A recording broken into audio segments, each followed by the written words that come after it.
Bismillahirrahmanirrahim. Terima kasih Al-Fadil Ustaz Rusmadi. Jadi kita sambung kepada uh, yang keberapa tu? Tahrim aklil jildil madbug. Qaul qadim Imam Syafi'i yang difatwakan. Jadi qaul qadim Imam Syafi'i yang difatwakan oleh para ulama-ulama mazhab Syafi'i. Jadi ini pengecualian daripada apa yang dinyatakan Imam Syafi'i, bahwasanya yang yang dipakai adalah qaul jadid, tapi rupanya ada beberapa masalah yang mana justru yang difatwakan oleh para ulama-ulama Syafi'i itu ada berasal daripada qaul qadim. Ini beberapa masalah, ada 18 masalah yang terkecuali. Ada 18 masalah yang terkecuali di mana justru fatwa para ulama Syafi'iyah mereka memfatwakan sama seperti qaul qadim. Seterusnya adalah tahrimu aklil jildil madburi. Haram makan kulit yang disamak. Kulit yang disamak tu kan dia dah suci. Dia dah suci. Bila dia dah suci, maka halal untuk dimanfaatkan. Halal untuk dimanfaatkan. Cuma manfaat untuk yang selain dimakan. Kalau untuk dimakan, maka qaul qadim kata tak boleh dimakan. Sebab walaupun dia dah suci, tapi bukan berasal daripada sembelihan syar'i. Bukan berasal daripada sembelihan syar'i. Dan juga binatang yang kulit binatang yang disamak tu bukan setakat binatang yang halal dimakan. Kadang-kadang ada juga daripada kulit binatang-binatang yang haram untuk dimakan. Maka walaupun kulit yang dah disamak tu hukumnya suci, tapi tetap dia tak boleh dimakan.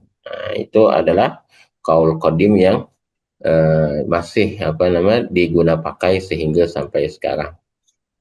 Kemudian wat taswibu fi adzani subhi.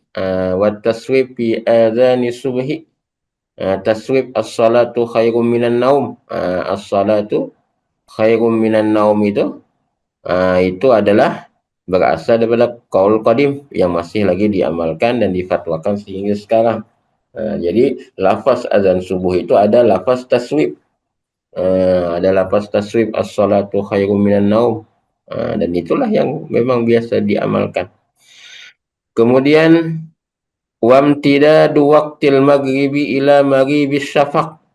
Dan juga panjangnya waktu maghrib itu sehingga sampai terbenam, sehingga sampai hilang asyafaq, cahaya kemerahan di langit. Ini mengikut qaul qadim juga. Kalau mengikut qaul jadid seperti mana yang termaktub misalnya dalam kitab Matan Ghayah tu kan, yang ada dalam kitab Matan Ghayah tu, waktu maghrib ini yang dinyatakan oleh Imam penulis kitab Matan Ghayah itu adalah Imam Abi Syuja' itu adalah qaul jadid itu. Yang dinyatakan Imam Abi Syuja' dalam kitab Matan Ghayah itu qaul jadid tu. Yang mana waktu maghrib itu hanyalah setakat kita bila azan, kemudian sembahyang sunat 2 rakaat, kemudian qomat, lepas qomat sembahyang maghrib, kemudian sembahyang ba'diyah, lepas ba'diyah dah habis dah waktu maghrib. Sehingga Sehingga ketika mana kita selesai sembahyang tu, kita masih nampak terang lagi hari. Masih nampak terang lagi. Walaupun matahari dah tenggelam, tapi keadaan masih terang lagi. Kita masih boleh nampak lagi benda-benda yang ada dekat luar rumah kita. Masih belum gelap lagi. Sebab baru saja kan tenggelam matahari, mungkin dalam beberapa belas minit mungkin. Jadi kita bila azan maghrib kita ambil air sembahyang, mungkin kita nak sembahyang sunat 2 rakaat sebelum maghrib, kemudian sembahyang maghrib 3 rakaat, kemudian sembahyang sunat lepas maghrib ba'diyah. Itu dalam mazhab Syafi'i qaul jadid begitulah waktu maghrib. Sehingga bila kita dah lepas sembahyang, kita masih boleh tengok lagi kereta kita, masih boleh tengok lagi pokok masih boleh tengok lagi, benda-benda yang ada di sekitar kita. Masih terang lagi harinya. Itu adalah dalam kaul jadid. Sedangkan dalam kaul qadim, ini yang kita amalkan, sehingga bahkan kita lepas sembahyang pun kadang-kadang keadaan dah gelap dah. Lepas sembahyang maghrib tu, tengok keluar daripada masjid, dah gelap dah. Kita lewatkan sikit 10 minit, 15 minit menunggu apa? Menunggu qomat. Azan tu bukan terus lepas azan qomat. Lepas azan tu tunggu 10 minit. Kadang-kadang jemaahnya tak ada lagi, tunggu 15 minit. Kadang-kadang imam tak mari lagi, terpaksa tunggu 10 atau 15 minit. Biasanya standard 10 minit. Kadang-kadang imam tak mari, imam lewat mari, tunggu sampai 15 minit kadang-kadang. Lepas tu baru kita qomat, baru kita semayang. Siap baca wirid itu dah macam gelap dah hari pada ketika itu. Itu mengamalkan kaul qadim. Kemudian seterusnya, wastihbabu ta'jilil isya. Sunat kesunahan menyegerakan sembahyang isya. Sunat menyegerakan sembahyang isya. Ini yang biasa diamalkan. Yang biasa diamalkan bila masuk waktu isya. Bila masuk waktu isya terus azan. Lepas azan tu mungkin tunggu dalam 10 minit. Lepas tu baru qomat. Artinya masih di awal waktu lagi. Masih di awal waktu lagi. Disegerakan waktu isya, masuk waktu isya saja, azan 10 minit qomat. Jadi macam tu. Itu kaul qadim. Kalau mengikut kaul jadid, itu isya ni dilewatkan sikit. Dilewatkan sikit. Sebab ada hadis baginda Nabi SAW. Yang mana pada satu ketika, bahwasanya Nabi kita tu lewat sehingga sampai habis sepertiga malam yang pertama. Nabi kita lewat keluar azan dah. Tapi Nabi kita tak tubik. Bila Nabi kita tak tubik, Bilal tak akan qomat. Dia akan tunggu Nabi tubik baru dia qomat. Jadi Nabi tak tubik walaupun dah azan. Sampailah habis sepertiga malam yang pertama. Diriwayatkan dalam hadis tu sehingga habis sepertiga malam yang pertama baru Nabi kita tubik. Ya, lebih kurang dalam pukul 10 macam tu lah, lebih kurang. Lebih kurang dalam pukul 10 lah. Katalah kalau kita misalnya maghrib pukul 7, kemudian syuruk pun juga pukul 7, kan 12 jam. Kan 12 jam tu. Jadi sepertiga malam yang pertama ya antara pukul 10 sehingga pukul 11 lah, lebih kurang. Macam tu. Jadi sahabat yang tunggu dekat masjid tu ada yang setengah-setengahnya tidur kan, dah tertidur dah sebab lama sangat tunggu, tertidur.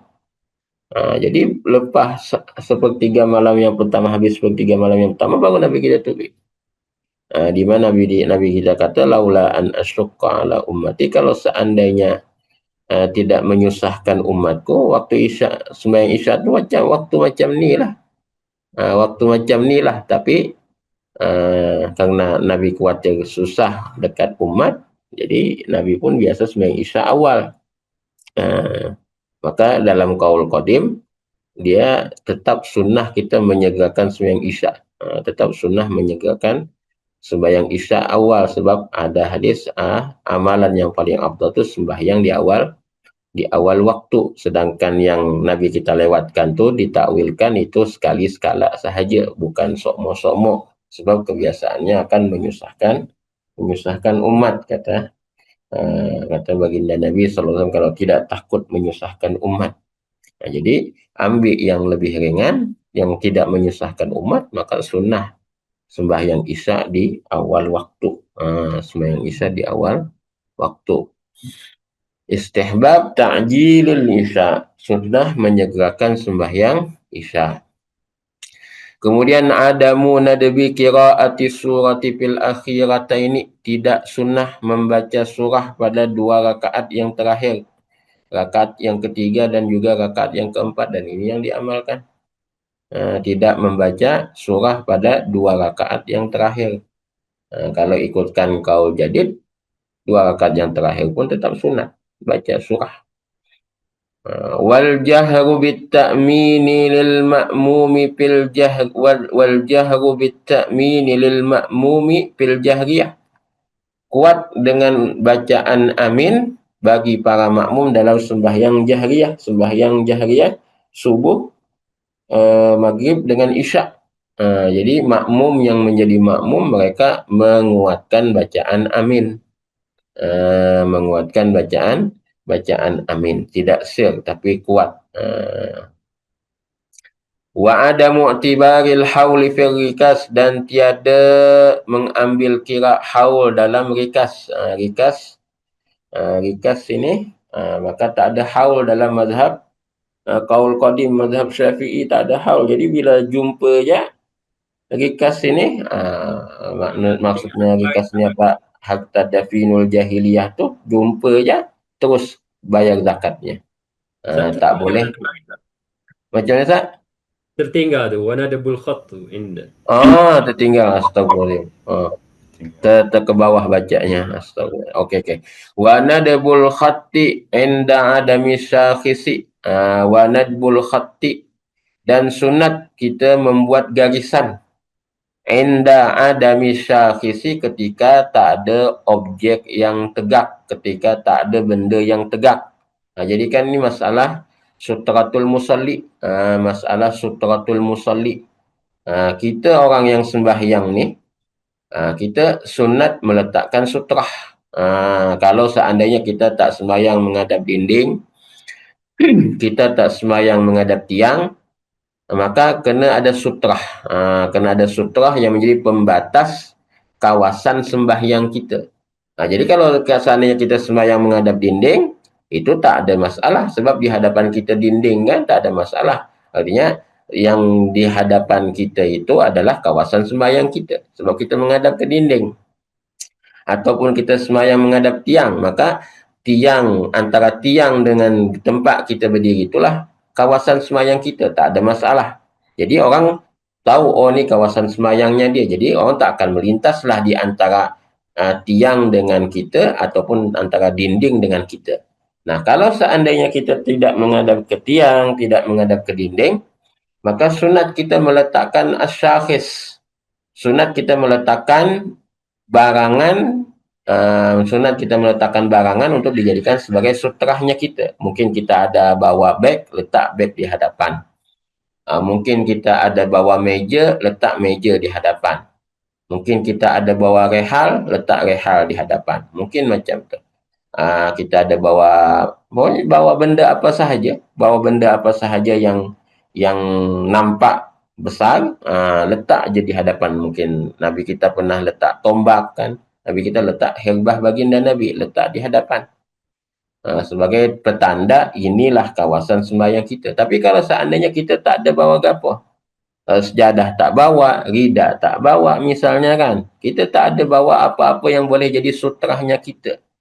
Kalau ada bawa sejadah, letak sejadah, itu dah jadi sutrahnya kita, hujung sejadah tu. Ataupun kita bawa selendang, hujung selendang tu boleh jadi sutrahnya kita, sudah. Kita hampas selendang kan. Tapi kalau kita tak ada bawa apa-apa, bawa tangan kosong sahaja, tak ada bawa apa-apa benda yang boleh jadi sutrahnya kita, macam mana? Maka dalam qaul qadim, sunat kita buat garis.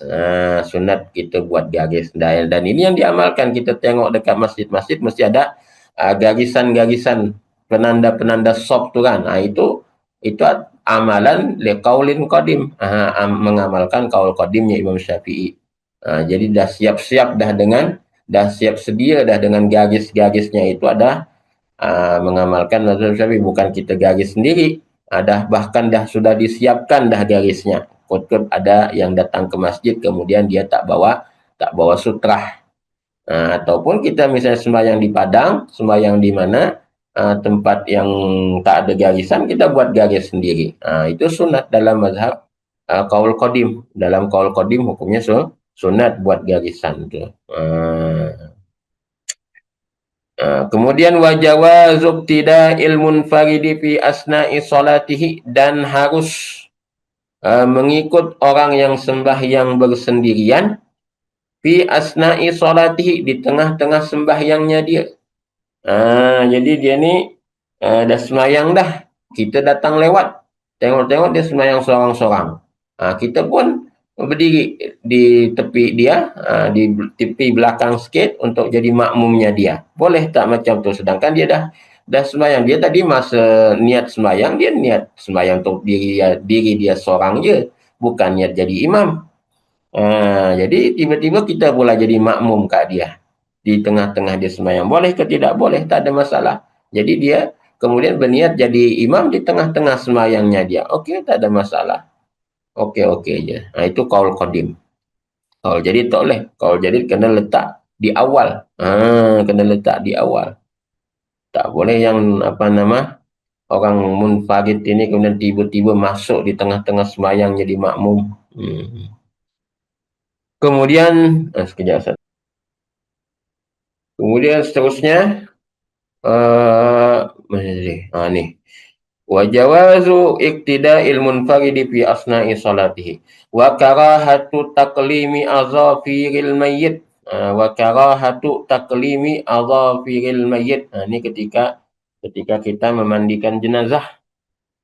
Bila memandikan jenazah, tengok-tengok kuku mayit ni dah panjang. Maka hukumnya makruh kita potong kuku mayit tadi. Jadi biarkan saja panjang, walaupun panjang ya sila, tak ada masalah. Biarkan saja dia panjang. Hukumnya makruh memotongnya.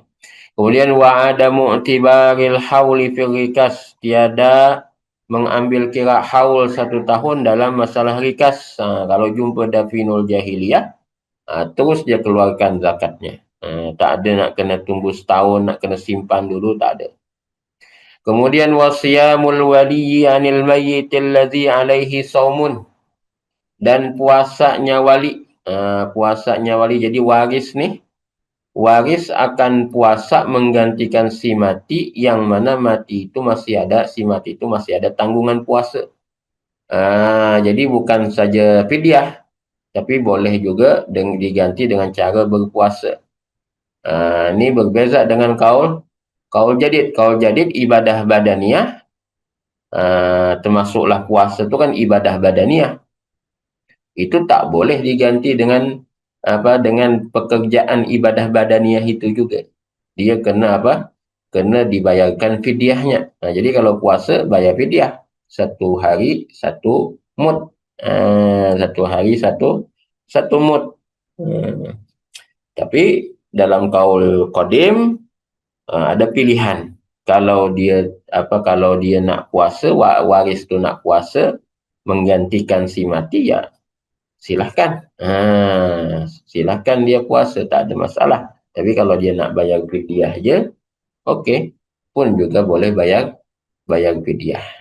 Jadi ibadah badaniyah tu yang tertentu yang dalam yang boleh digantikan tu hanya haji badal saja. Hanya haji badal saja.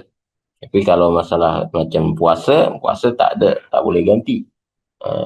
Tapi dalam qaul qadim, dan ini yang biasa diamalkan, sama ada dia puasa menggantikan si mati, ataupun dia bayar fidyah untuk si mati. Seterusnya, wa jawazu istirati tahalluli bil marad.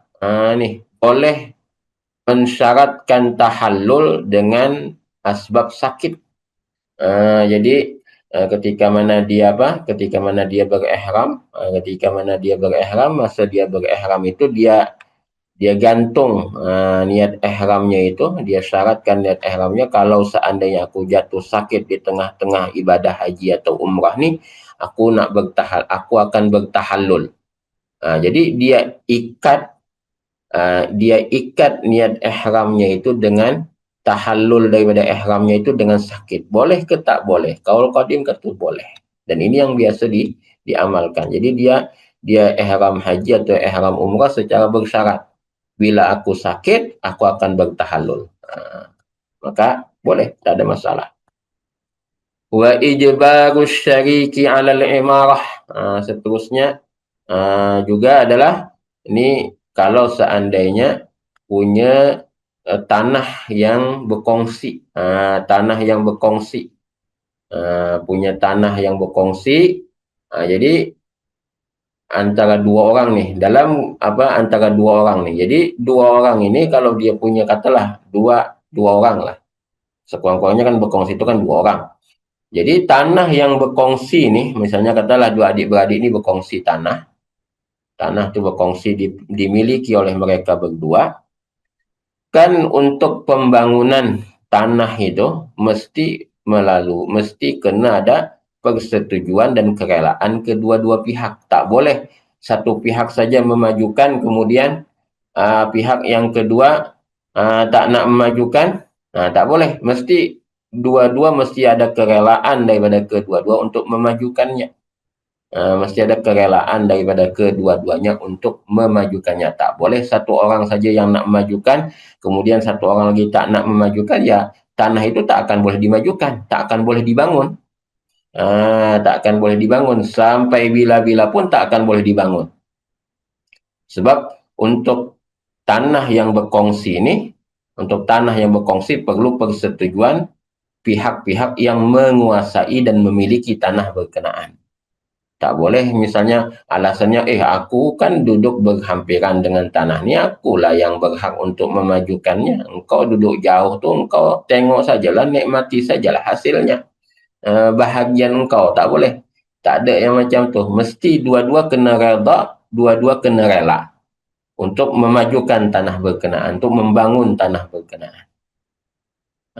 Tapi dalam qaul qadim, apabila satu pihak dia nak membangunkan, pihak yang kedua tak nak membangunkan, maka pihak yang kedua yang tak nak membangunkan itu boleh dipaksa untuk ikut juga menyetujui pembangunan tanah berkenaan.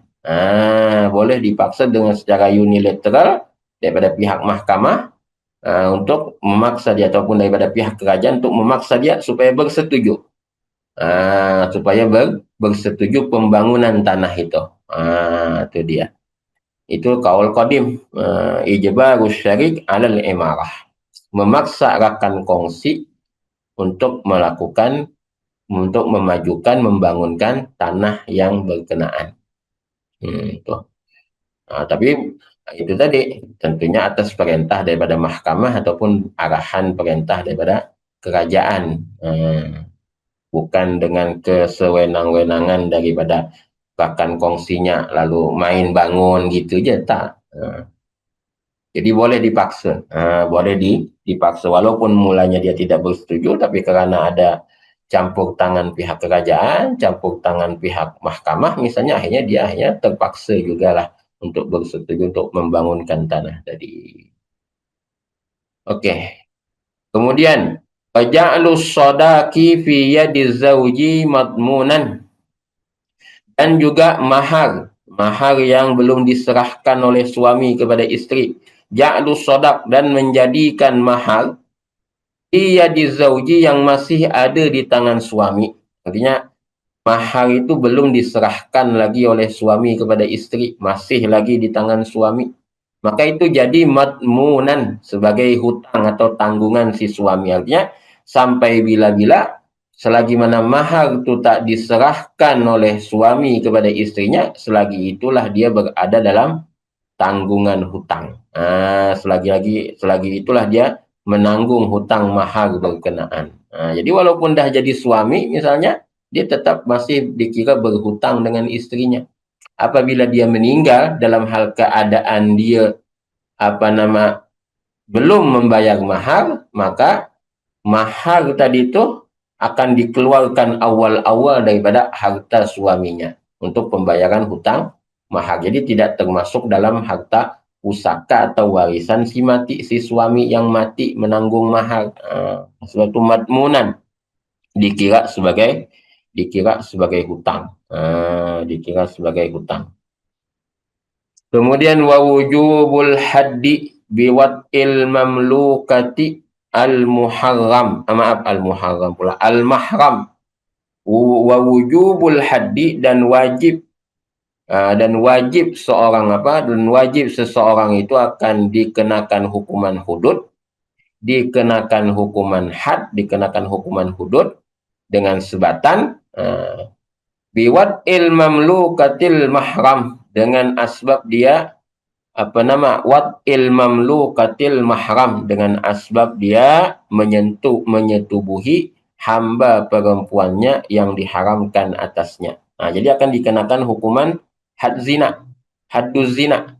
Akan dikenakan hukuman had zina.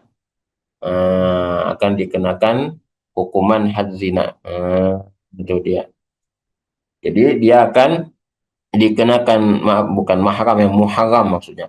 Wa wujubul haddi, dan wajib dia akan dikenakan hukuman had zina, biwat'il mamlukati, dengan dia mewatak al mamlukah, hamba sahaya perempuan, al muharram, yang diharamkan dia untuk menyetubuhinya. Walaupun hamba sahaya dia, tapi muharram, diharamkan untuk disetubuhi, diharamkan untuk digauli. Sebab apa? Sebab mungkin misalnya hamba sahaya tadi berkongsi dia dengan si fulan misalnya, maka tak boleh dia nak gauli itu hamba sahaya yang berkongsi tadi tu. Bila dia gauli akan kena hukuman hudud.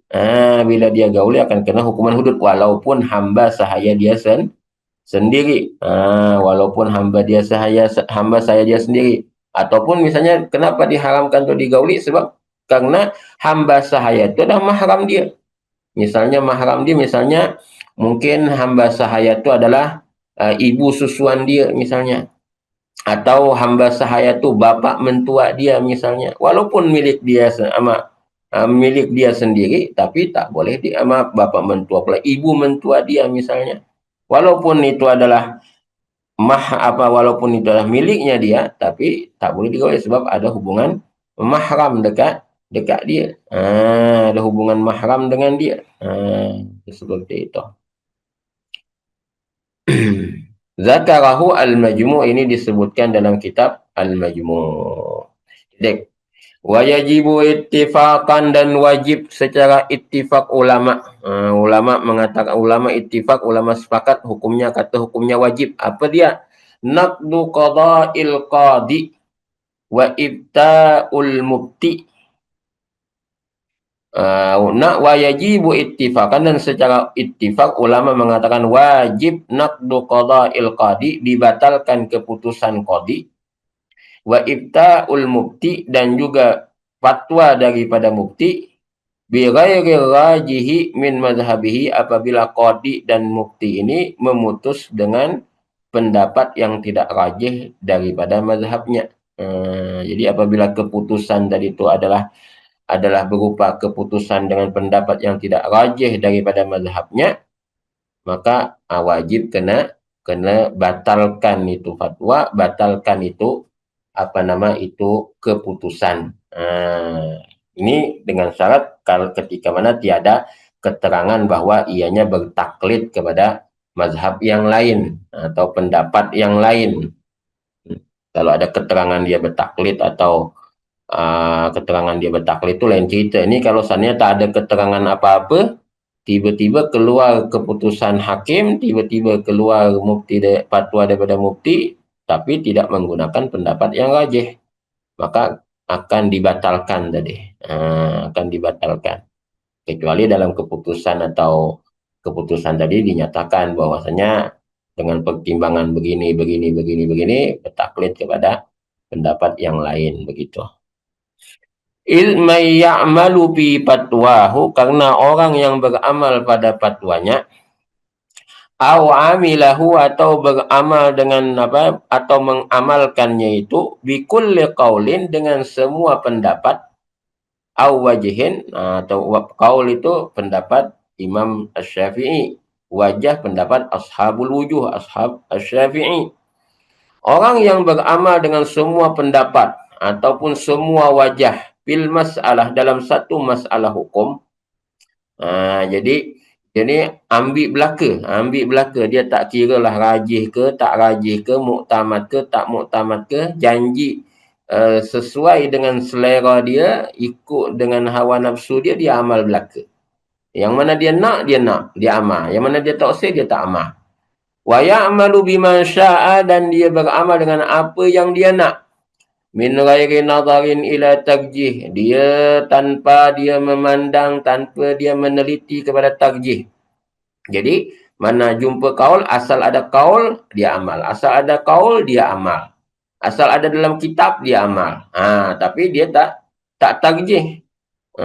Min ghairi nadarin ila tarjih, tanpa memandang, mengkaji kepada tarjih, mana satu yang kuat, mana satu yang lemah, mana satu yang muktamad, mana satu yang dia tidak muktamad, dia tak tengok pun. Dia janji asal ada qaul, asal ada bunyi dalam kitab, dia amal. Wala yataqayyadu bihi, dan dia tidak berkait dengan satu qaul rajih tertentu ataupun satu qaul muktamad tertentu, tak. Dia iaitu tadi bahasa ringkasnya, asal ada dalam kitab, asal ada qaul, dia amal. Tu dia. Itu orang yang macam tu, kata beliau, may ya'malu fi fatwa aw 'amilahu bi kulli qaulin aw wajhin fil mas'alah wa ya'malu bima syaa min ghairi nadarin ila tarjih wa la yataqayyadu bihi. Itu orang tu macam mana? Khabar dia jahilun, tu orang jahil. Orang tu orang jahil. Sepatutnya kalau jumpa dalam kitab ke, ada jumpa kaul ke, teliti dahulu. Teliti dahulu, kaji terlebih dahulu, tengok macam mana maslahatnya, tengok macam mana kekuatan hujahnya, tengok lagu mana, pelbagai sudut kena kaji terlebih dahulu, baru keluar keputusan, baru keluar pengamalan. Bukan jumpa dalam kitab terus selalu keluar keputusan ataupun terus diamal, tidak. Mesti melalui pengkajian terlebih dahulu. Yang tak buat lagu tu, orang tu jahil, khariqul lil ijma', mengoyak akan ijma'. Wala yajuzu lil mufti, dan juga tidak harus bagi seorang mufti ayyubtiya al-jahila al-mutamassika bi madhhabi Syafi'i suratan bi ghairi rajihi minhu. Dan tidak harus juga bagi seorang mufti bahawa dia berfatwa kepada orang jahil, yang mana orang jahil itu berpegang dengan mazhab Syafi'i, dengan fatwa, dengan gambaran fatwa yang tidak menepati pendapat yang kuat daripada mazhab Syafi'i.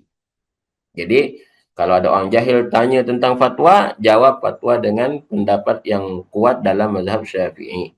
Melainkan kalau ada beberapa pertimbangan, mungkin case by case atau apa, mufti dalam hal ini mufti akan teranglah macam mana kedudukan dia, apa syarah daripada mufti dan lain sebagainya.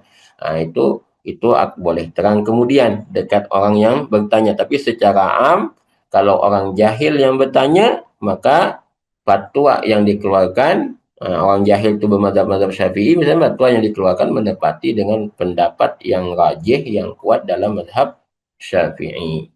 Kecuali nanti mungkin ada case by case, kerana ada maslahat ke, ada darurat ke, atau ada pertimbangan-pertimbangan yang lain, sehingga kemudian keluar fatwa tidak seperti pendapat yang rajih dalam mazhab Syafi'i. Okey. Mas'alatu al-ashkhar. Masalah al-ashkhar. Naqala Ibnu Salah, Imam Ibnu Salah menukilkan al-ijma'. Kata Imam Ibnu Salah, al-ijma', kesepakatan ulama, ala annahu la yajuzu taqlidu ghairil a'immatil arba'ah. Bahwasanya tidak harus bertaklid kepada selain imam empat. Tidak harus bertaklid kepada selain imam empat. Ai hatta al-amali li nafsihi, bahkan sehingga untuk sekadar beramal untuk diri sendiri sahaja. Sekadar beramal untuk diri sendiri sahaja pun tak harus. Apatah lagi fadlan anil qada'i wal fatwa, lebih-lebih lagi untuk sebagai keputusan hakim ataupun sebagai fatwa, lagilah tidak harus. Jadi ini yang dinukilkan oleh Imam Ibnu Salah,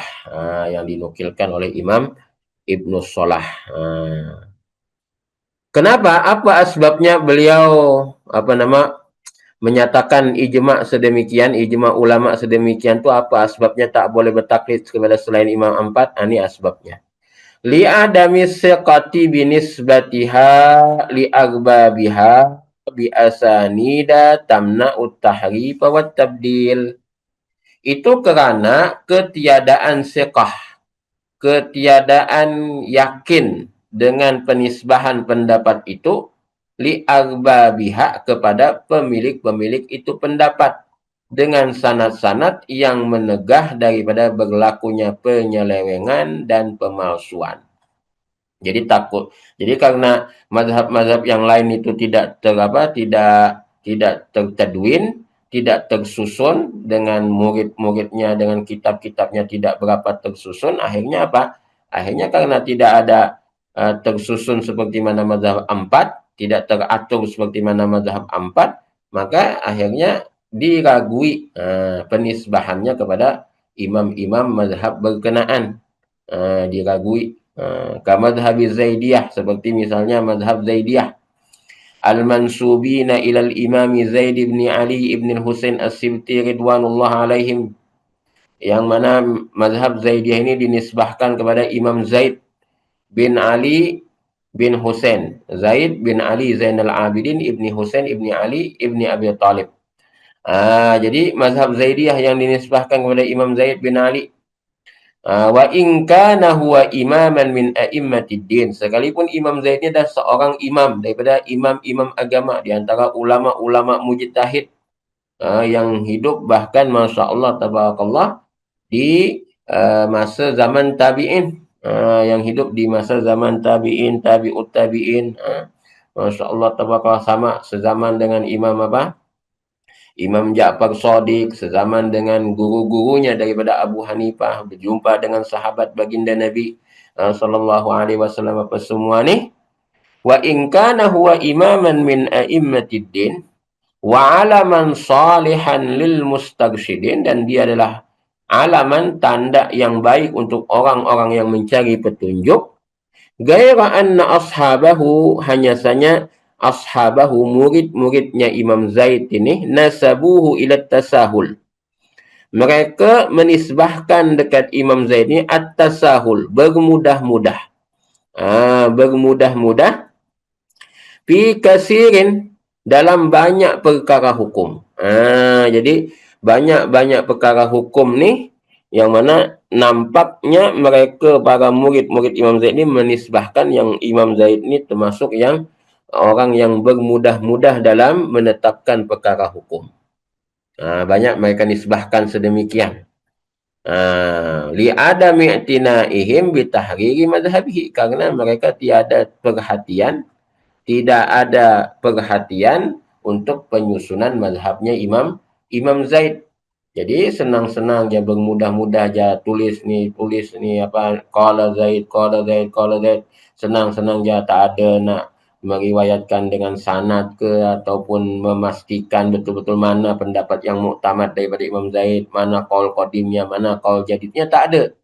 Jadi tercampur. Ghaira anna ashabahu, hanya saja murid-murid Imam Zaid ini nasabuhu ila tasahuli fi kasir, mereka menisbahkan kepada Imam Zaid at-tasahul, bermudah-mudah, fi kasirin, dalam menetapkan masalah hukum. Jadi kadang-kadang ada 3 pendapat, semuanya daripada Imam Zaid. Ada 4 pendapat, semuanya Imam Zaid. Ada 5 pendapat, semuanya Imam Zaid. Jadi yang mana satu yang muktamad mengikut Imam Zaid? Tidak tentu. Sebab murid-murid beliau, mereka itu tidak ada perhatian dalam menyusun mazhab beliau. Berbeza dengan Imam Syafi'i misalnya kan, murid-muridnya Imam Syafi'i mereka ada perhatian, ada keprihatinan dalam menyusun mazhab Imam Syafi'i. Maka kita boleh tahu mana qaul qadimnya Imam Syafi'i, mana qaul jadidnya Imam Syafi'i kan. Kita boleh tahu macam mana yang muktamad dalam pandangan Al-Imam Asy-Syafi'i dan seterusnya. Ketika ada 2 qaul, ketika ada 3 qaul dan lain sebagainya, kita boleh tahu mana yang sahih, mana yang azhar, mana yang masyhur dan seterusnya. Kita boleh tahu mana yang mukharrat, mana yang memang mansus, kita boleh tahu. Tapi dalam mazhab Zaidiyah tidak macam tu keadaannya. Maka susah. Maka tak boleh nak ditaklidi. Ni alasan kenapa tidak ditaklidi. Bi khilafil mazahibil arba'ah, berbeza hanya dengan mazhab yang 4. Hanafi, Maliki, Syafi'i dan Hambali ini. Fa inna a'immataha, maka imam-imam mazhab 4 ini, ulama-ulama di dalam mazhab 4 ini, jazahumullahu khairan, bazalu nufusahum fi tahriri aqwaliha. Mereka dah mencurahkan segala usaha diri mereka itu fi tahriri aqwaliha, dalam penyusunan pandangan-pandangan di dalam mazhab. Sehingga setiap-tiap mazhab, mazhab Hanafi ada istilahnya sendiri, mazhab Maliki pun juga ada istilahnya sendiri dalam kaul-kaul dia. Mazhab kita, mazhab Syafi'i pun juga ada istilah. Kalau Imam Syafi'i berpendapat ada 2 pendapat, ada 3 pendapat, maka yang rajih adalah yang mana, yang marjuh yang mana. Kalau ashabul wujuh yang pendapat, maka yang rajih yang mana, yang marjuh yang mana. Pun juga sudah ada secara terperinci dan lengkap macam mana kita nak membezakan antara kaul dengan kaul, antara kaul dengan wajah dan lain sebagainya. Mereka dah mencurahkan segala usaha dalam menyusun mazhab ini. Kalau banyak-banyak kaul, ada banyak-banyak kaul, mana yang muktamad? Ada ulama-ulama ahli tarjih dalam mazhab berkenaan tadi.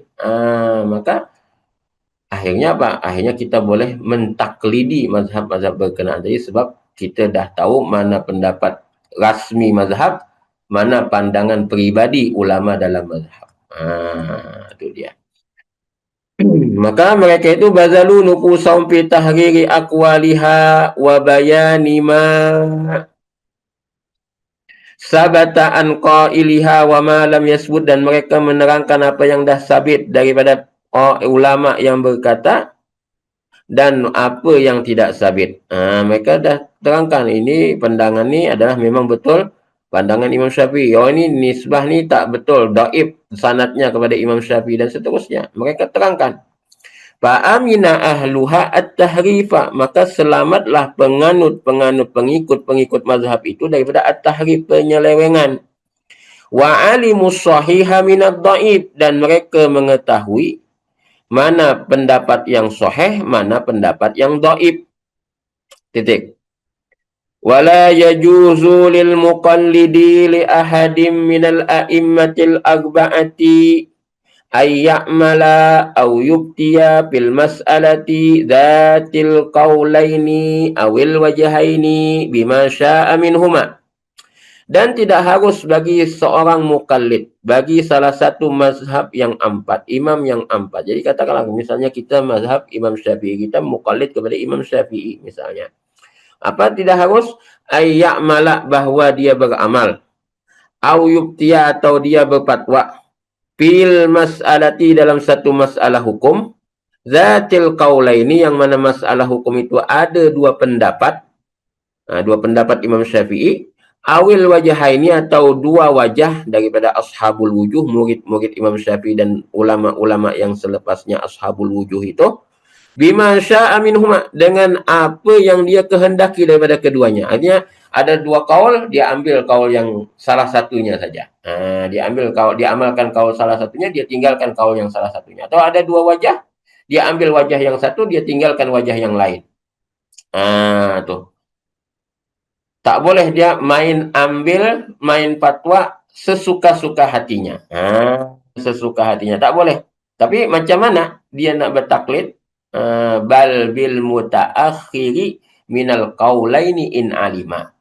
Justru dia itu akan bertaklid bil mutaakhir, dengan kaul yang terkemudian.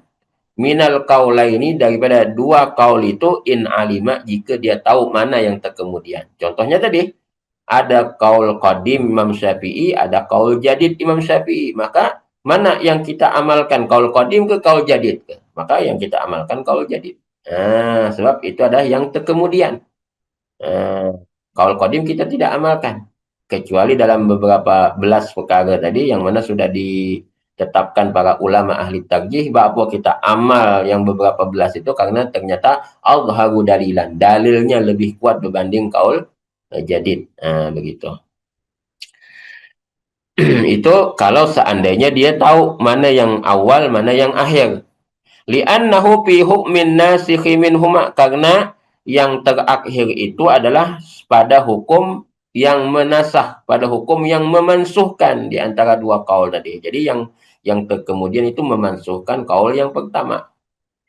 Fa illam ya'lam, kalau dia tidak tahu mana yang awal, mana yang akhir, tak tahu, Fabima rajjahahu imamuhu.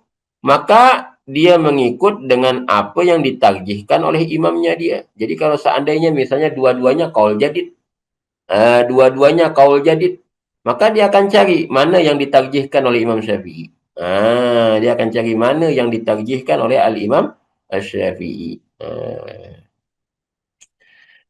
Fa'illam ya'lamhu, kalau seandainya dia pun juga tak tahu mana yang ditarjihkan oleh Imam Syafi'i, bahasaan usulihi, maka dia akan cari daripada asasnya, cari daripada asal usul dasar pengambilan hukum ni daripada mana. Dia akan tengok dalilnya, dia akan tengok macam mana sudut pandang dalilnya, macam mana sehingga boleh jadi pendapat lagu ni. Jadi pendapat yang berbeza, kan dia akan tengok mana yang menepati dengan usul. Itulah yang dia akan ambil. Fa illam ya'lamhu, kalau dia tak tahu mana yang ditarjih, artinya dia tak jumpa pun Imam Syafi'i mentarjih mana-mana pandangan dia tu, kita tak jumpa pun. Kita tak tahu mana yang awal, mana yang akhir, kita tak tahu mana yang ditarjih oleh Imam Syafi'i pun kita tak tahu, maka kita akan tengok di antara dua pendapat ni mana yang menepati usul Imam Syafi'i sendiri. Tu dia. Bahasaan usulihi ni ingkana za ijtihadin, kalau seandainya orang yang bertaklid tadi tu dia ada keupayaan untuk berijtihad, dia ada kepakaran untuk berijtihad dalam mazhabnya dia ni. Dia mungkin bukan mungkin, secara pasti dia misalnya dah ulama ahli tarjih misalnya kan, mujtahid fit tarjih. Mujtahid fit tarjih, dia akan cek lah mana yang menepati usulnya Imam Syafi'i. Mana yang menepati, itu yang dia fatwakan. Kemudian juga kalau seandainya tidak, wa illa, kalau seandainya tidak, artinya memang betul-betul muqallid. Yang tadi itu kalau dia punya keupayaan untuk berijtihad.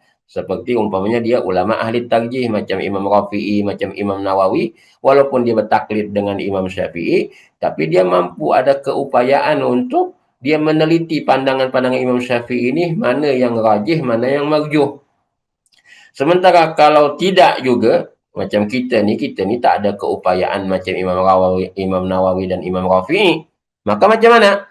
Amila bima naqalahu ba'du a'immatit tarjihi in wajada. Kalau tidak mampu juga, supaya kita ni amila, maka kita mengamalkan bima naqalahu, dengan apa yang dah dinukilkan ba'du a'immatit tarjih, oleh sesetengah imam-imam ahli tarjih, in wajada, jika kita mendapati ada pandangan yang ditarjihkan oleh para ulama ini. Maka dalam mazhab kita, mazhab Syafi'i, apa dia yang paling utama sekali, bila ada berlaku pentarjihan di kalangan para ulama, maka yang mu'tamad mattafaqa alaihi syaikhan, yang disepakati oleh dua orang asy-syaikhan, Imam Nawawi dan Imam Rafi'i. Kemudian di bawahnya apa yang ditarjihkan oleh Imam Nawawi. Di bawahnya lagi apa yang ditarjihkan oleh Imam Rafi'i. Dan begitu seterusnya dalam mazhab kita, mazhab Al-Imam Asy-Syafi'i. Kalau seandainya ada dua qaul mazhab Syafi'i, ataupun dua wajah, ataupun beberapa wajah, maka kita akan tengok mana yang kita ambil kira sebagai mu'tamad. Yang pertama, mattafaqa alaihi syaikhan, yang Imam Nawawi dan Rafi'i sepakat. Kalau tak ada kesepakatan antara mereka berdua, kita ambil apa yang ditarjihkan oleh Imam Nawawi. Kalau ternyata Imam Nawawi tak ada mentarjih, maka kita ambil apa yang ditarjihkan oleh Imam Rafi'i. Begitu. Itu dalam mazhab kita. Wa illa, kalau tak ada juga, Imam Nawawi tak tarjih, Imam Rafi'i pun juga tak tarjih, macam mana? Tawaqqafa, kita tawakuf. Tawakuf, ya, bila kita tawakuf ini, artinya kita tidak ambil mana-mana. Kita tidak ambil mana-mana, kita akan tengok pada ulama-ulama yang datang seterusnya. Ulama-ulama yang datang seterusnya, ada tak lagi ulama yang mentarjihkan? Kita tengoklah pada Imam Ibnu Hajar, kita tengoklah pada Imam Ramli, kita tengoklah pada Imam Al-Khatib Asy-Syarbini. Kita tidak terus terus amal mana-mana, tidak, tapi kita akan tengok juga pandangan ulama-ulama muqallid mazhab Syafi'i yang lain yang selepas mereka. Wa illa tawaqqafa. Kalau seandainya tak ada juga tawakuf lah. Itu tawakuf tu jalan terakhir. Artinya kita bagi bagi pilihan sajalah. Macam tu. Kita tawakuf, kita tidak menentukan bagi diri kita sendiri mana yang rajih, tak ada. Tapi kita ketengahkan saja, ada dua pandangan di sini. Begitu. Wala titik habis. Wala nadhara fil aujuhi ila taqaddumin au ta'akhurin. Itu tadi kalau qaul tadi kita akan cari mana yang qadim, mana yang jadid. Kita akan cari dulu mana yang qadim, mana yang jadid. Tapi kalau al-aujuh macam mana? Al-aujuh maksudnya pandangan-pandangan ulama ashabul wujuh ni kan bukan seorang. Kalau imam tu Imam Syafi'i seorang je. Maka kita senanglah nak cari qaul qadim, qaul jadidnya. Tapi ashabul wujuh ni macam mana? Ashabul wujuh tu ramai. Ada ramai ashabul wujuh daripada zaman muridnya Imam Syafi'i sehinggalah sampai zamannya Imam Ghazali. Ramai ashabul wujuh. Lepas tu nak cari qaul qadim, qaul jadid ashabul wujuh ni susah. Maka la nadhara ila al-aujuhi ila taqaddumin au ta'akhur. Kita tak perlu mengkaji al-aujuh, pandangan-pandangan ashabul wujuh ini kepada mana yang terdahulu, mana yang terkemudian. Bal yajibul bahsu anir rajih. Bahkan justru kita wajib terus cari mana yang rajih di antara pandangan ashabul wujuh tu. Mana yang rajih di antara pandangan ashabul wujuh tu. Kita tak cari mana yang terdahulu, mana yang terkemudian, sebab ashabul wujuh itu pendapat mereka tidak saling membatalkan satu dengan yang lain. Pandangan mereka tidak saling membatalkan satu dengan yang lain. Maka kita sebagai muqallid, kita akan cari mana yang rajih di antara pandangan ashabul wujuh ni. Titik. Kemudian wal mansusu alaihi muqaddamun alal mukharraji ma lam yukharraj an-nassin akhar. Dan al-mansus alaihi, qaul yang mansus atau wajah yang mansus itu muqaddamun, itu didahulukan. Jadi apa yang disebut dalam teks, apa yang termaktub dalam teks itu didahulukan.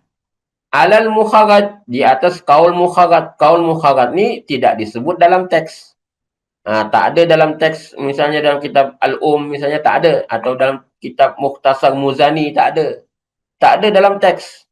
Tapi para ulama mazhab Syafi'i yang datang kemudian, para mujtahid fil mazhab, para mujtahid fil fatwa, mereka yang datang kemudian, mereka ini lalu memfatwakan kesimpulan hukum, memfatwakan putusan hukum, mereka berijtihad, memfatwakan putusan hukum dengan berdasarkan kepada asas-asas, dasar-dasar daripada Al-Imam Asy-Syafi'i. Jadi mereka berijtihad dengan atas dasar-dasar prinsip-prinsip pengambilan hukum mengikut cara Imam Asy-Syafi'i misalnya. Maka teksnya tidak ada, teksnya tak ada teks. Kalau mansus tu memang betul-betul ada teks. Imam Syafi'i kata haram, masalah haram, atau Imam Syafi'i kata harus. Jadi itu ada teks. Ini teksnya tak ada. Tapi mereka lalu kiaskan. Mereka buat kiasan, mereka buat ijtihad dengan mengikut dasar-dasar prinsip-prinsip dalam cara-cara mengistimbat hukum ala Al-Imam Asy-Syafi'i. Lalulah jadilah namanya qaul mukharraj istilahnya. Keluar keputusan hukum namanya qaul mukharraj. Yang mana mansus akan didahulukan daripada qaul mukharraj. Tapi dengan syarat, yang mansus didahulukan daripada qaul mukharraj itu apa? Dengan syarat malam yukharraj an-nassi imamihi, an-nassin akhar. Selama mana dia tidak ditakhrij daripada nas yang lain. Jadi qaul mukharrajnya ni adalah juga misalnya daripada nas yang lain. Lalu daripada nas yang lain itu para ulama kemudian menyimpulkan, membuat kesimpulan, kiasannya begini. Misalnya kiasannya begini. Walaupun tak disebut Imam Syafi'i, yang disebut misalnya E. Tapi daripada masalah E ini, para ulama mengambil kesimpulan, walaupun yang disebut tapi B juga termasuk. Itu namanya mukharat an-nassin akhar. Itu maka dalam kedudukan yang sama. Dalam kedudukan yang sama dengan mansus. Tapi kalau mukharat itu hanya sekadar dari mengambil prinsip-prinsip, dasar-dasar, usul pengambilan hukum mengikut ala al-Imam Asy-Syafi'i, maka itu tidak sama dengan mansus kedudukannya. Itu dia. Oke. Kama demikian juga seperti mana kama yuqaddamu ma alaihil aksar, seperti mana demikian juga didahulukan pandangan yang diikuti oleh majoriti ulama. Jadi ada dua pandangan, yang satu ini yang ikut 100 orang katakanlah. Pandangan yang kedua yang ikut 70 orang. Jadi macam mana? Ambil yang pandangan yang paling ramai para ulama yang lain mengikutinya. Ambil pandangan para ulama yang lain mengikutinya.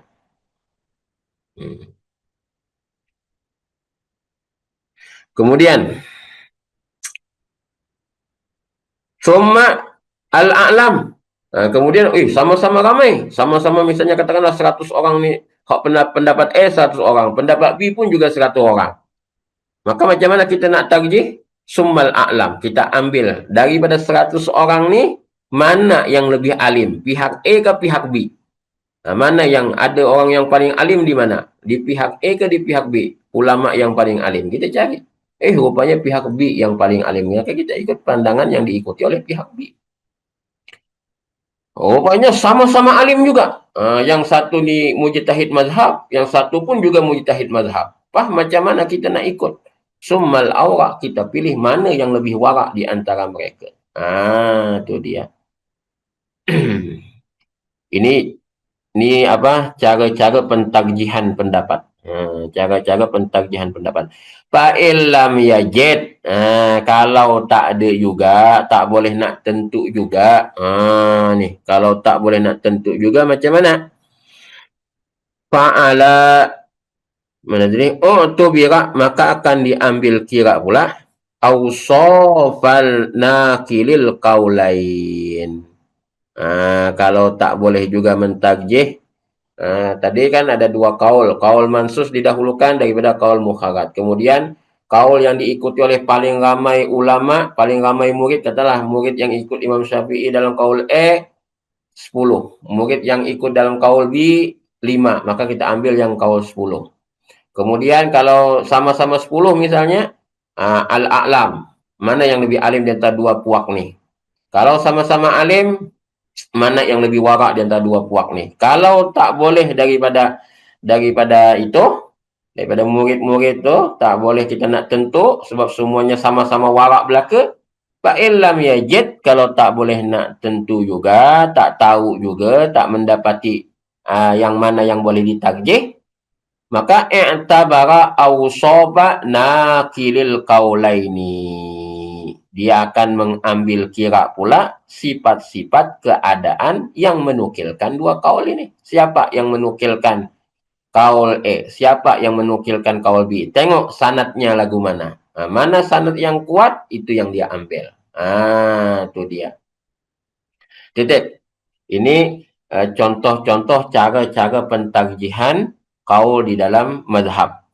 Waman abta bikulli qaulin, maka sesiapa yang memfatwakan dengan semua pendapat yang ada, asal ada qaul fatwa, asal ada qaul fatwa, asal ada qaul amal, asal ada qaul amal. Aw wajhin, atau setiap wajah yang ada. Min ghairi nadharin ila tarjih, tanpa dia memandang kepada tarjih, tanpa dia melakukan tarjih. Dia tak pandang tarjih, dia kata asal ada qaul amal, asal ada wajah amal. Macam tu je.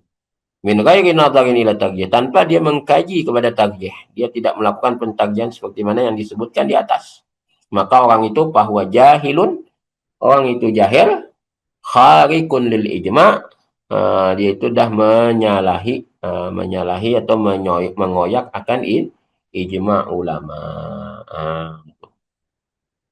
Wal mu'tamadu, pendapat yang mu'tamad. Pendapat yang mu'tamad, habis cerita tadi, cerita tentang cara-cara pentarjihan. Wal mu'tamadu, pendapat yang mu'tamad, jawazul amali bidzalika lil mutabahhiri al mutaahhili lil masyaqqati allati la tuhtamalu adatan. Wal mu'tamadu, dan pendapat yang mu'tamad, jawazul amal bidzalik, boleh, harus beramal dengan yang demikian itu. Artinya tiap ada kaul, boleh je dia beramal dengan mana-mana kaul yang dia nak. Itu tapi syaratnya lil mutabahhir, bagi orang yang memang keilmuannya melaut. Al mutaahhil, yang memang ada kepakaran. Jadi bukan untuk orang jahil. Bukan untuk orang yang tak reti 31, lalu tengok ada dalam kitab kata lagu ni, dia ikut lagu tu. Dia ikut lagu ni juga. Tengok lagi dalam kitab yang lain lagu ni, dia ikut lagu ni juga. Bukan jahil yang macam tu, tapi orang ni memang al-mutabahhir, keilmuannya luas. Al-mutaahhil, ada kepakaran dalam masalah hukum hakam. Lil masyaqqah, karena berlaku ada masyaqqat. Jadi bukan saja-saja dia nak beramal dengan kaul atau beramal dengan pendapat asal ada dalam kitab, asal ada dalam kaul, tak. Tapi sebab memang karena ada masyaqqah, ada kesusahan, allati la tuhtamalu adatan, yang memang kebiasaannya tak akan boleh ditanggung. Maka pada ketika itu dia ambil pendapat yang lebih ringan. Dia ambil pendapat yang lebih ringan karena disebutkan dalam kitab ini, karena ini ada pendapatnya imam ini, dia ada kemahiran, ada kepakaran. Dengan syarat, tapi tetap dengan syarat. Jadi alla yatatabba'a rukhasa fil madzahib bi ay ya'khudha minha bil ahwan bal yabsuku bidzalik. Dengan syarat dia tidak dengan sengaja mengikuti rukhsah-rukhsah yang ringan-ringan di dalam mazhab-mazhab ini, dengan cara dia mengambil daripada mazhab itu mana yang paling ringan dia ikut, mana yang paling ringan dia ikut, mana yang paling ringan dia ikut. Macam tu saja. Justru dengan dia buat demikian, yabsuku bidzalik. Bila dia buat demikian, dia akan jadi fasik. Boleh ambil yang ringan, tapi karena ada masyaqqah, begitu. Bila tak ada masyaqqah, ya ambil jalan yang biasa-biasa sahaja. Ambil jalan yang biasa. Karena ada masyaqqah, bolehlah dia ambil yang ringan. Bukan niatnya nak cari yang ringan-ringan saja, tidak. Tapi karena ada keperluan darurat, karena ada masyaqqah, terpaksalah dia ambil yang ringan. Begitu.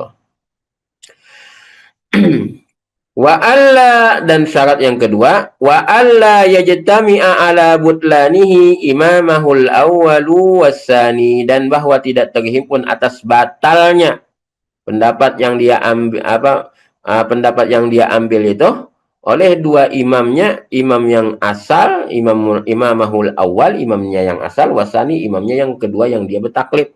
Jadi katakanlah misalnya dia susah nih, dia wuduk, dia mengikut mazhab Syafi'i, dia mengikut mazhab Asy-Syafi'i. Mazhab Imam Syafi'i kata, sentuh perempuan yang bukan mahram itu batal wudu. Sentuh perempuan yang bukan mahram batal wudu. Sentuh perempuan yang bukan mahram batal wudu. Mazhab Hanafi kata, sentuh perempuan yang bukan mahram tidak membatal wudu. Kan ada dua pendapat yang berbeza. Dia pun berwudu. Dia berwudu mengikut mazhab mazhab al-Imam Asy-Syafi'i. Dia berwudu mengikut mazhab al-Imam Asy-Syafi'i. Dia wudu mengikut mazhab Imam Syafi'i karena mazhab Imam Asy-Syafi'i kata menyapu kepala tu cukup sikit sahaja, nak atas ke, nak bawah ke, nak kanan ke, nak kiri ke, tu tak kisah. Tu tak kisah. Dia sapu kepala bahagian mana-mana sahaja, tak kisah. Itu dalam mazhab al-Imam Asy-Syafi'i.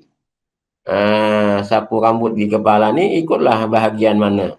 Kanan ke, kiri ke, atas ke, bawah ke, jadi ada yang tersapu rambut di kepala. Mazhab Hanafi tidak. Mazhab Hanafi kata, sapu rambut dekat kepala ni sekurang-kurangnya kepada haddin nasiyah. Sehingga sampai ubun-ubun, seperempat kepala. Tapi karena dia bermazhab Syafi'i, dia pun mengikut mazhab Syafi'i sehingga seperempat ke kepala. Sehingga sesuku ilan nasiyah, sehingga sesuku kepala ni. Dia tak ikut cara mazhab Hanafi wudu, dia ikut mazhab Syafi'i macam kita biasa. Macam ni saja, dia sapu kepala. Kemudian tiba-tiba dia pergi pasar malam. Orang ramai. Orang ramai desak-desak apa semua tu, desak. Tersentuh perempuan. Tersentuh, ya biasa, tergeser apa tu, tersentuh. Tangan dengan tangan, kulit dengan kulit tersentuh kan misalnya. Lalu dia kata dia ikut mazhab Hanafi yang tidak membatalkan sentuhan antara lelaki dan perempuan. Ini pada ketika itu terkumpullah batal kedua-dua imam tadi. Ketika dia berwudu, dia mengikut Imam Syafi'i yang menyatakan bahwasanya menyapu kepala itu wajibnya hanya sedikit sahaja, sesikit sahaja. Imam Hanafi kata sesuku. Jadi kalau dalam mazhab Hanafi, wudunya tak sah. Mazhab Syafi'i sah. Mazhab Hanafi kata tak sah sebab yang dia sapu hanya sikit je. Kemudian, bila wudunya tak sah, maka tak berbangkitlah isu sentuh perempuan. Sebab memang wudu tak sah, memang tak ada wudu. Sedangkan dalam mazhab al-Imam Syafi'i, wudunya sah. Tapi ketika mana dia bersentuh perempuan, maka wudunya batal. Maknanya, kedua-dua imam dalam masalah ini menyatakan wudu dia tidak sah. Kan? Wudu dia tidak sah, wudu dia batal. Imam Hanafi kata, karena dia tidak sapu sesuku kepala dia, maka wudunya tidak sah, maka dia tidak dalam keadaan wudu. Sentuh perempuan tak sentuh perempuan itu hal yang lain, sebab dah memang tak ada wudu pun. Imam Syafi'i kata, dia ada wudu, tapi karena dia tersentuh perempuan, wudunya batal. Dalam dua-dua pandangan imam ni, dia tak ada wudu. Itu terkumpul batal mengikut Imam Syafi'i, batal juga mengikut Imam Hanafi. Itu jadi tak cukup syarat lah tu. Itu tak cukup syarat. Jadi boleh orang yang mutaakhir itu mengambil pendapat yang tidak rajih, mengambil pendapat kaul yang mudah, dengan syarat dia tidak mengikut, dengan syarat dia tidak tatabbu rukhas, nak cari yang mudah-mudahnya saja, tapi karena ada masyaqqah yang tidak tertanggung oleh adat, dengan syarat dia tidak tatabbu rukhas yang pertama, yang kedua dengan syarat tidak terhimpun pembatalan oleh kedua-dua imam yang dia ikut, imam yang pertama dengan imam yang kedua yang dia taklidi. Intaha. Wa ibaratu bil faqih taqlidu mazhabil ghair yas'abu ala ulama'il waqti. Taqlidu mazhabil ghair, mengikuti, bertaklid dengan mazhab yang lain. Katalah kita mazhab Syafi'i, lalu kita nak bertaklid dengan mazhab Hanafi. Itu adalah kata Syekh al-Faqih, yas'ab, itu susah. Ala ulama'il waqti, atas ulama zaman kita sekarang ni susah kita nak bertaklid dekat mazhab yang lain. Apa? Fadlan an awamihim, lebih-lebih lagi atas orang awam. Ulama zaman kita sekarang pun susah nak bertaklid dekat mazhab yang lain, lebih-lebih lagi orang awam lagi lah susah nak bertaklid. Khususan, lebih-lebih lagi, terkhusus lagi, malam yukhalid ulama dhalikal mazhab, dalam keadaan tiada bercampur dengan ulama mazhab berkenaan. Jadi macam kita di Nusantara, mazhabnya amnya mazhab Syafi'i, kita tidak bercampur hidup dengan orang yang bermazhab Hanafi. Macam di Mesir kan dia bercampur. Macam kita di Nusantara, Indonesia, Malaysia, Brunei, apa semua, Thailand ni, kita tak bercampur dengan mazhab yang bukan mazhab Syafi'i. Kita duduk sama-sama mazhab Syafi'i. Ada yang bukan mazhab Syafi'i itu terhad. Mungkin dalam komuniti India Muslim, mungkin mereka mengikut mazhab Hanafi. Tapi kita yang duduk dalam kawasan Melayu ni, semua mazhab Syafi'i berlaku. Maka lagi susah kita nak mengikut mazhab yang lain. Sebab apa? Idla budda min istifa'i syurutihi. Karena nak bertaklid dengan mazhab yang lain itu mesti cukup syaratnya terlebih dahulu. Wahiyya kama fi tuhfati, dan syarat-syarat bertaklid dengan mazhab yang lain itu seperti mana disebut dalam kitab Tuhfah, Tuhfatul Muhtaj. Wa ghairiha, dan kitab-kitab yang lain itu ada khamsah, ada 5. Yang pertama, ilmuhu bil mas'alati ala madhhabi man yuqalliduhu ilmuhu bil mas'alati ala madhhabi man yuqallidu bisairi syurutiha wa mu'tabaratiha. Yang pertama, dia mesti tahu dia mesti tahu terlebih dahulu dengan masalah hukum dalam mazhab yang dia taklidi. Dia mesti tahu dalam masalah hukum dalam masalah hukum di mazhab yang dia taklidi, yang akan dia taklidi itu dengan semua syarat dan mu'tabaratnya, dengan semua syarat dan mu'tabaratnya. Artinya kalau dia nak bertaklid dalam masalah pembatal wuduk misalnya kan.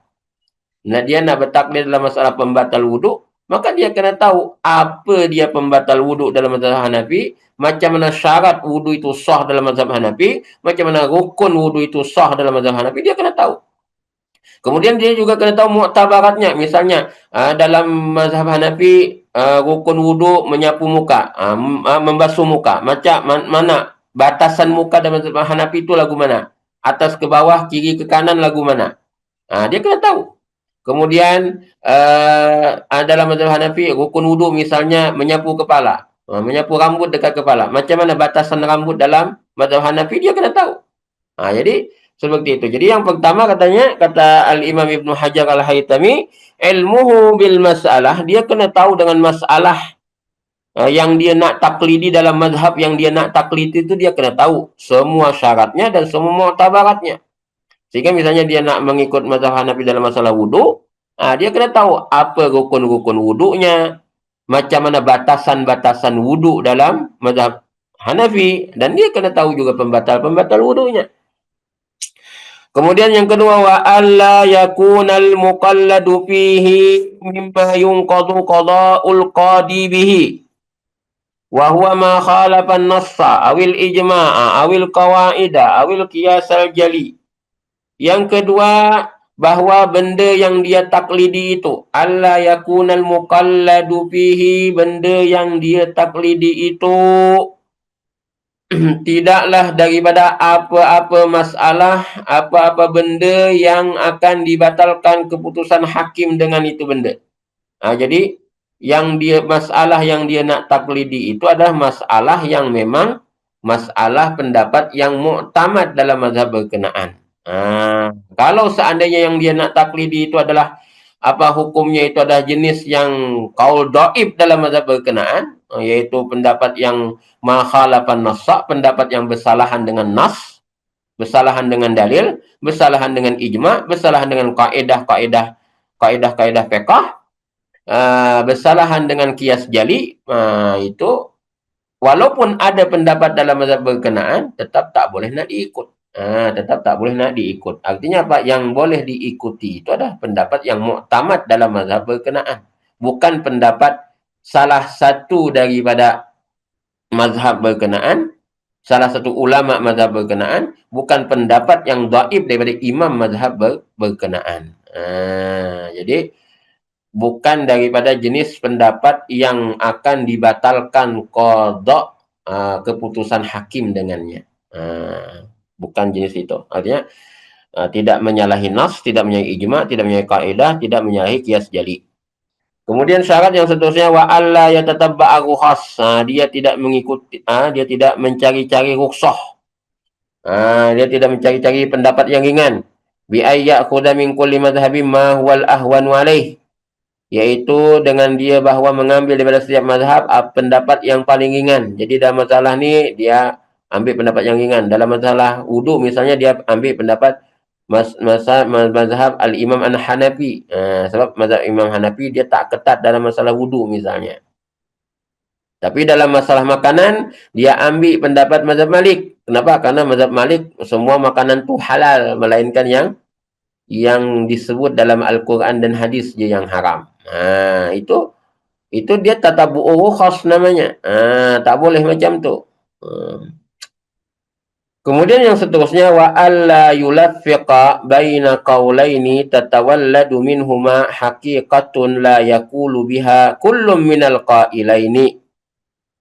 Bahawa dia tidak mentalfik, dia tidak menggabungkan dua pendapat yang mana melahirkan seterusnya tatawalladu minhuma, yang kemudiannya melahirkan satu hakikat, satu realiti yang tidak dinyatakan dengan realiti itu oleh semua orang yang, oleh kedua-dua orang yang berpandangan tadi, kedua-dua imam yang yang berpandangan saat ni. Tu dia. Jadi dia tidak melakukan talfiq. Talfiq maksudnya menggabungkan dua pandangan. Wa alla yulaffiqa baina qaulaini, bahwa dia tidak mentalfiq, menggabungkan dua pandangan. Tatawalladu minhuma, yang akan melahirkan daripada asbab penggabungan dua pandangan tadi itu hakikatan satu realiti. Tatawalladu minhuma hakikatun satu realiti. La yaqulu biha, yang tidak menyatakan dengan realiti ini. Kullum minal qailaini, kedua-dua pandangan ulama mazhab tadi. Ka'an tawadda'a, seperti contohnya dia berwudu, walam yudallik, dan dia tidak menggosok. Taklidan li Syafi'i, karena dia bertaklid kepada Imam Syafi'i yang mengatakan dalku itu hukumnya sunat. Dalku hukumnya sunat, tidak wajib, tidak rukun. Tidak wajib dan tidak rukun. Maksudnya sunat, sekadar sunat. Tadlik sunat hukumnya. Menggosok itu sunat.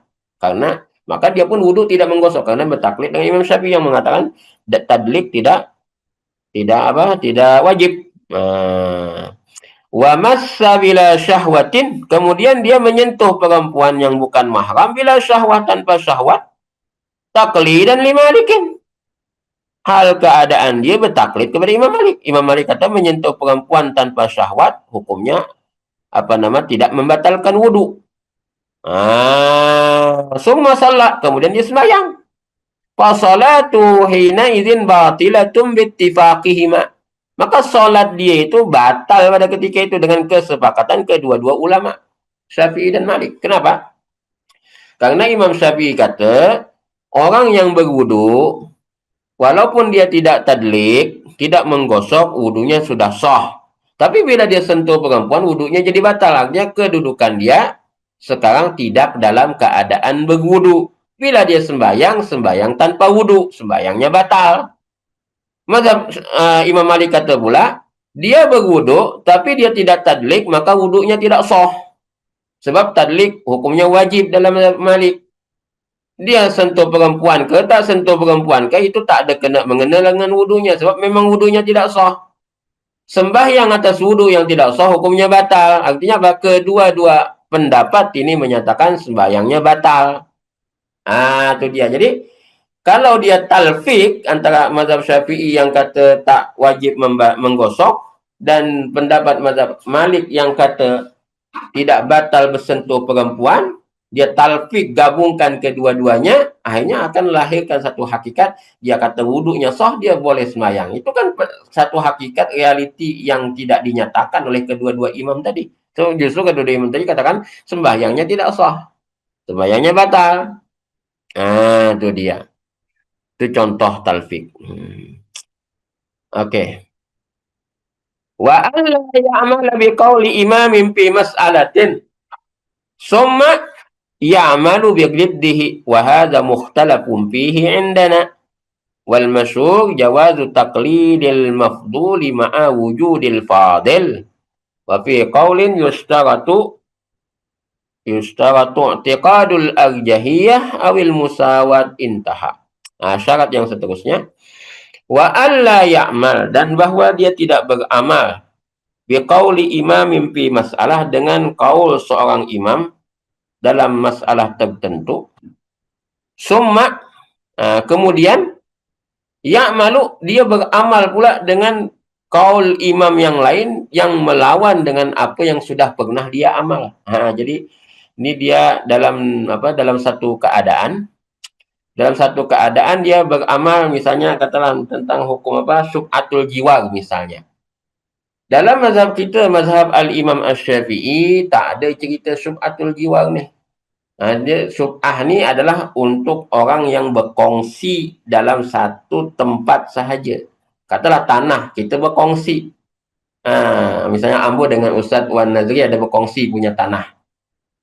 Jadi kita yang berkongsi tanah ni, kita yang berkongsi tanah ke rumah ke ni. Jadi misalnya Ustaz Wan Nazri nak jual tanah, nak jual bahagian dia. Separuh.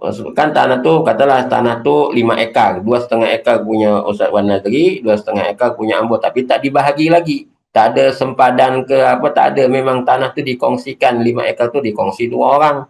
Jadi Ustaz Wan Nazri pun nak jual bahagian dia yang 2,5 ekar ni. Yang 2,5 ekar yang belum dibahagi ni. Dia pun kata dekat ambo, aku nak jual. Ambo pun kata, okey, tak apa. Tak apa, kalau Ustaz nak jual tak ada masalah.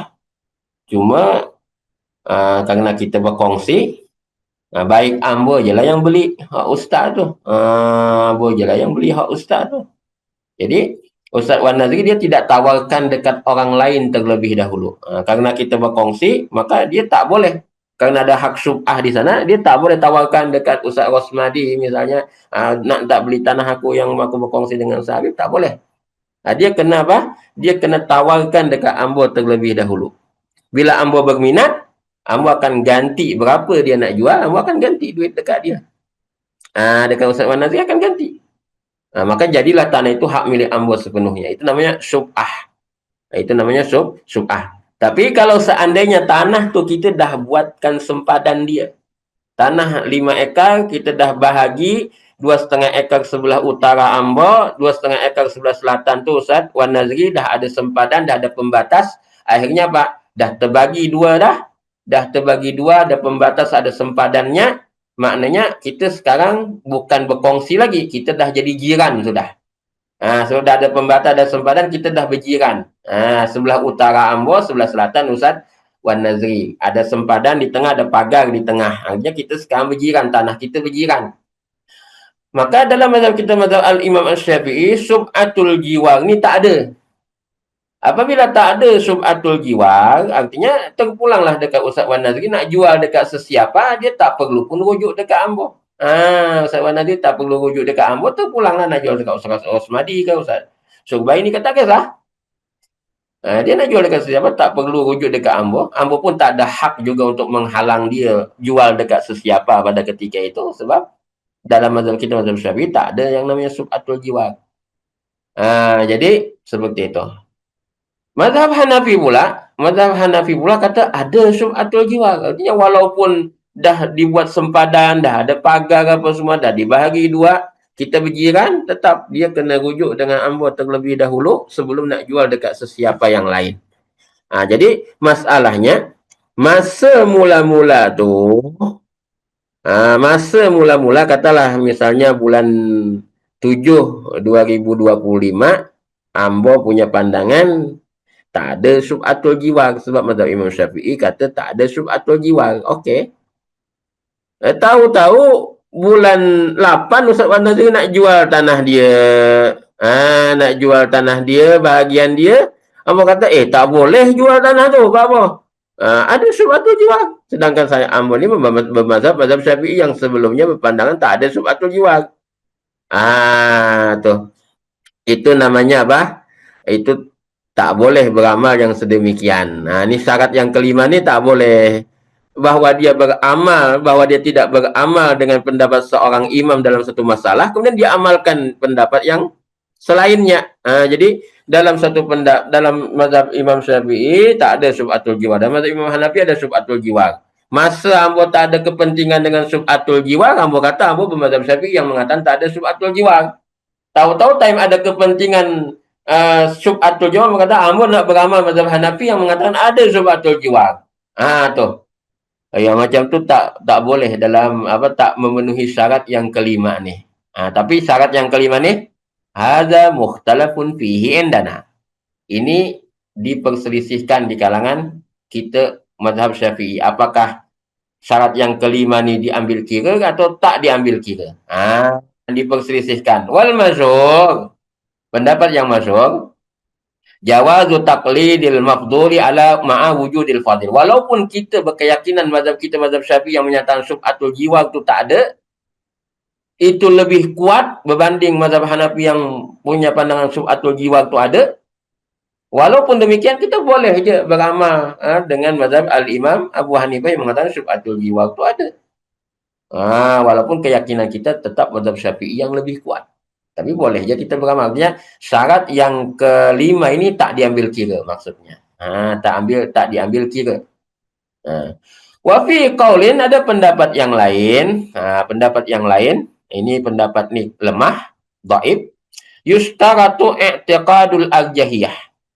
disyaratkan kita meyakini pendapat yang nak kita ambil itulah yang lebih kuat dalilnya. Atau sekurang-kurangnya minimal sama kuat dalilnya dengan pendapat mazhab kita. Tuh. Nah, jadi artinya Pak, syarat yang kelima ini diambil kira. Syarat yang kelima ini diambil kira. Kecuali dalam masalah misalnya rupa-rupanya pendapat mazhab Hanafi lebih kuat daripada mazhab kita. Ataupun sama kuat dengan mazhab kita. Baru tak diambil kira syarat yang kelima ini. Kalau ikut pendapat yang masyhur, syarat yang kelima ini tak diambil kira. Maknanya syarat bertaklid itu cuma ada 4 sahaja.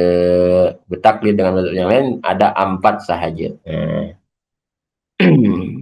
Wafi Qurdi dalam kitab Fatwa Imam Muhammad bin Sulaiman Al-Qurdi, masanya dah habis. Wallahu subhanahu wa ta'ala a'lam wa ilmu atam wa la ilma lana illa ma 'allama. Musyrah semula dekat Al-Fadil Ustaz Rosmadi.